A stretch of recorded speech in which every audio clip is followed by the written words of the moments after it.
While we wait for that, it's also important to highlight one more set of numbers that came out, which came out on the weekend, of course. Chola Devya.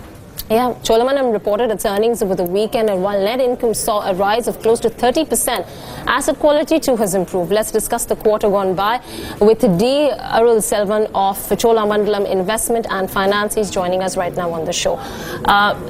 So thanks very much for taking out the time. It's been a decent quarter for you. PAT has grown 2% though this time around. Operating expenses were higher for you. Could you put the quarter in perspective for us with regards to the key deliverables? Yeah, in this current quarter, we saw a little bit of a NIM compression because of cost of funds going up because of the liquidity crisis, and also because we needed to carry liquid cash, and which has got some amount of negative carry. But that is something which we are addressing, and the mix in our lending side is changing progressively, and you will see in the next few quarters that the yields will improve and the NIMs will bounce back to the normal levels that we used to be clocking. On the expenses side, we had been in the process of putting up 100 more branches, which is going to be operationalized in Q1, and that's where you see some amount of cost increase, both from the investment in the new branches as well as recruitment for these branches taking place in this quarter to be ready to run it from day one of Q1 in FY20. From the NPA perspective, we had a good quarter. We have progressively reduced our NPAs, which is currently measured as stage 3 assets under the new Ind AS, and you can see that it is at an all-time low in the current quarter, and we expect to maintain it at these levels in the coming quarters, because we have been we have put in a lot of systems in place from a vehicle finance perspective with regard both the underwriting side as well as on the collection side, to make sure that we keep our loan losses at a low level. So we look forward that in the coming year, though there are... Right. Okay, I think we've lost the feed of Mr. Arulselvan there, but nonetheless would like to get his views on and what exactly is the liquidity situation, because the NIMs remained at subdued levels in this quarter because they held back some amount of cash in order to maintain those liquidity and manage those liquidity positions, which he said that they are looking to rectify in the coming few quarters. We'll try and get more perspective on the auto side as well and the vehicle finance business, since industry-wide they stand at a very strong position, and how that is going to pan out going forward. Mr. Arulselvan, I want to come in a little bit with regards to what you spoke about liquidity. You said that you kept extra liquidity in balance to manage the liquidity during the quarter, and that's probably the reason why NIMs have remained subdued. What is the course of action now to make sure that you course correct with regards to liquidity?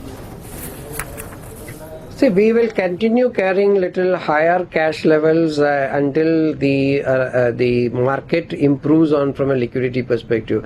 As you can see, there have been a lot of turbulence in the market, and there's a lot of redemption pressures on the mutual funds.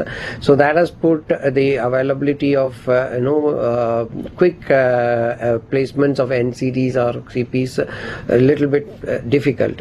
However, thankfully, from Chola's perspective, we have good amount of credit coming from banks, so we have been able to borrow from banks, and we have also started tapping the overseas market. We have done already a small quantum in the FY19, and you will see one more much larger quantum happening in the current quarter. So we are looking at and we are tapping different avenues to make sure that the liquidity flow is unrestricted to sustain our growth. Let's talk a little bit more about the auto loans growth. It's been the industry best growth of about 30% year on year. Considering how the auto sector itself is reeling under pressure, do you think that these growth numbers of 30% plus are maintainable, and therefore your market share within the segment? See, if you look at it, We have a bouquet of products, right from heavy commercial, light commercial, mini lights, cars and MUVs, two-wheelers, tractors, construction equipment, etc. So we are able to keep moving in tandem with where the market lies, and we are able to keep continuing our growth story intact. So this has helped us, instead of being focused on one segment of the auto market in its entirety. And I think with this sort of flexibility to keep moving, we will be able to sustain our growth. However, we do see certain amount of headwinds in the upcoming quarter. There's a Q1 and Q2 because auto is really going through a little bit of a bad phase. But in Q3, Q4, you will see much more turnaround happening because we expect a lot of pre-buying happening prior to the shift to BS6. All right. Got that. Mr. Arulselvan, thanks very much for joining in. Congratulations on a good set of numbers. The management there saying that while obviously it is slightly damp in terms of the vehicle loans right now, next few quarters, because of pre-buying, once the BS6 norms come into place, that should take care of the overall loan segment from the auto segment.